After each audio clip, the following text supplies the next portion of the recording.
warahmatullahi wabarakatuh. Hai teman-teman, perkenalkan nama saya Dwi Anggrani Habi dengan NIM 11214200003. Di sini saya bersama dengan rekan-rekan saya akan menjelaskan materi tentang etika kepemimpinan. Kalian tahu nggak sih apa perbedaan antara etika dengan etiket? Jadi, pengertian etika dan etiket ini sering dicampur adukan, padahal keduanya memiliki arti yang berbeda loh. Etika adalah nurani atau batiniah, bagaimana cara berperilaku secara etis dan baik yang timbul dari dalam kesadaran dirinya. Sedangkan etiket adalah formalitas atau lahiriah yang nampak dari sikap luarnya yang penuh dengan kebaikan dan sopan santun. Jadi sudah dapat dipahami ya bahwa etika lebih berkaitan dengan moral atau kebiasaan, sedangkan etiket lebih berkaitan dengan sopan santun atau tata krama. Kemudian, apa perbedaan antara pemimpin dengan kepemimpinan? Menurut Suradinata, pemimpin adalah orang yang memimpin kelompok 2 orang atau lebih, baik dalam organisasi maupun keluarga. Sedangkan kepemimpinan adalah kemampuan dari seorang pemimpin dalam mengendalikan, memimpin, serta mempengaruhi pikiran, perasaan, atau tingkah laku orang lain untuk mencapai tujuan yang telah ditentukan sebelumnya. Intinya, pemimpin adalah orangnya, sedangkan kepemimpinan adalah aktivitasnya. Selanjutnya, pengertian kepemimpinan beretika. Kepemimpinan beretika ini merujuk pada watak, perilaku, dan pengambilan keputusan oleh seorang pemimpin dengan mengedepankan keteladanan, penguatan, dan komunikasi untuk memotivasi anggotanya dalam mengambil keputusan yang sesuai dengan nilai-nilai moral, norma, dan aturan dalam mencapai tujuan organisasi. Berikut ada beberapa ciri-ciri kepemimpinan beretika menurut Freeman and Stewart tahun 2006. Yang pertama, memiliki pengetahuan tentang nilai-nilai moral, di mana seorang pemimpin harus mampu menjelaskan dan menjalankan nilai-nilai moral ini dalam kehidupannya. Yang kedua, senantiasa fokus kepada keberhasilan organisasi dibandingkan dengan individu. Jadi seorang pemimpin harus paham posisinya di dalam organisasi, di hadapan anggota dan stakeholder. Yang ketiga, menemukan orang-orang yang berintegritas dan mengembangkan kepercayaan kepadanya. Saat ini yang penting bukan hanya sekedar pintar dan terampil, akan tetapi juga berintegritas dan bertanggung jawab. Jadi mereka inilah yang dapat kita berikan kepercayaan dalam mengembangkan organisasi untuk saat ini dan ke depannya. Yang keempat, memelihara, menyatakan, dan mengembangkan nilai-nilai positif organisasi kepada masyarakat dan stakeholder. Pemimpin perlu mengambil langkah ini untuk membangun komitmen, kepedulian, dan tanggung jawab organisasi kepada masyarakat dan stakeholder. Yang kelima, mengembangkan mekanisme berbeda pendapat. Hal ini sangat diperlukan untuk mengembangkan inovasi, pengembangan kelembagaan, dan alternatif solusi organisasi, di mana pemimpin perlu untuk turun langsung ke lapangan untuk menemukan permasalahan dan mencari solusi dari permasalahan tersebut. Yang keenam, melihat nilai-nilai positif dari sisi dan pengalaman yang lain. Di sini seorang pemimpin perlu mengambil keputusan yang sulit, termasuk mengorbankan kepentingannya demi lahirnya benefit bagi wilayah, stakeholder, atau orang lain.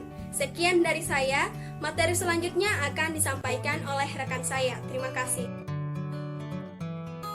Ternyata pada etika kepemimpinan sendiri terdapat unsur-unsur kepemimpinan. Yang pertama, ada orang yang memimpin atau mempengaruhi. Yang kedua, ada orang yang dipengaruhi atau pengikut, bawahan atau kelompok yang mau dikendalikan. Yang ketiga, adanya kegiatan tertentu dalam menggerakkan bawahan untuk mencapai tujuan bersama. Yang keempat, adanya tujuan yang diperjuangkan melalui serangkaian tindakan. Dengan demikian, kepemimpinan sesungguhnya terdapat di dalam setiap sistem sosial, mulai dari sistem sosial terkecil yaitu keluarga, kelompok atau grup, organisasi, institusi, sampai pada komunitas. Selanjutnya kita masuk pada nilai-nilai umum etiket kepemimpinan. Yang pertama yaitu respect. Respect berarti kita menghargai orang lain, peduli terhadap orang lain, dan memahami orang lain apa adanya. Kita tidak boleh membeda-bedakan mereka baik dari segi kultur maupun keyakinan. Yang kedua yaitu empati. Empati berarti kita meletakkan diri kita di pihak orang lain, di mana sebelum kita berucap atau bertindak harusnya kita berpikir terlebih dahulu apa dampak yang akan terjadi. Kemudian yang ketiga yaitu kejujuran. Kejujuran adalah bahasa yang universal bagi setiap orang. Bahkan mafia sekalipun membutuhkan kejujuran dari bawahannya.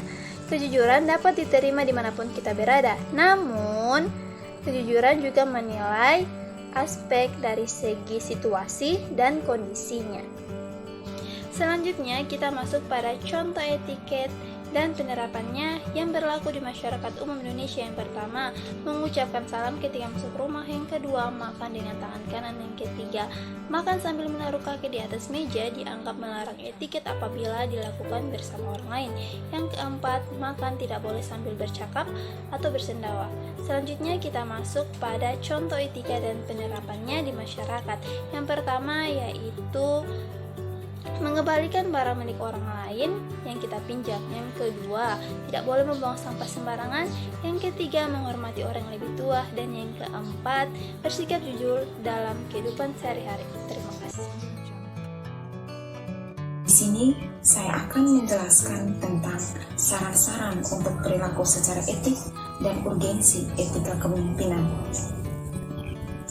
Di dalam saran-saran untuk perilaku secara etik terdapat 5 poin. Yang pertama, berperilaku sedemikian rupa sehingga sejalan dengan tujuan Anda. Yang kedua, berperilaku sedemikian rupa sehingga Anda bangga akan perilaku Anda. Yang ketiga, berperilaku dengan sabar dan penuh keyakinan akan keputusan Anda dan diri Anda sendiri. Yang keempat, berperilaku secara konsisten dengan apa yang benar-benar terjadi. Yang kelima, berperilaku dengan teguh. Ini berarti berperilaku secara etika sepanjang waktu. Yang kedua, tentang urgensi etika kepemimpinan. Di dalam urgensi etika kepemimpinan ada 5 poin. Yang pertama, ethical communication. Berarti pemimpin yang beretika akan menetapkan standar kejujuran untuk setiap bawahan yang dipimpinnya. Yang kedua, ethical quality, di mana seseorang pemimpin yang beretika paham bahwa pentingnya tanggung jawab dalam memimpin, mengendalikan, dan mendanai dalam hal peningkatan kualitas keuntungan yang besar. Yang ketiga, ethical collaboration, di mana seorang pemimpin membutuhkan orang yang ahli atau penasihat untuk membantu menyelesaikan masalah yang dihadapi. Yang keempat, ethical succession planning, di mana pemimpin memberikan kesempatan pada penerusnya berkomunikasi dan melatih mereka agar nanti siap untuk menghadapi suatu hal nanti. Yang kelima, ethical tenure, di mana dalam bidang industri tidak memiliki standar masa kepemimpinan atau tenure. Baik, di sini saya akan menyimpulkan bahwa etika kepemimpinan dalam menjalankan kegiatan organisasi merupakan dimensi yang tidak terpisahkan dari kehidupan organisasi keseharian. Tanpa adanya etika kepemimpinan yang efektif dapat mengakibatkan keseimbangan organisasi terganggu.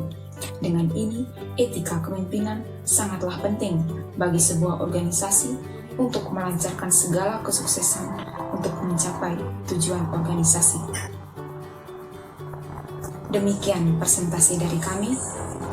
Wassalamualaikum warahmatullahi wabarakatuh. Shalom.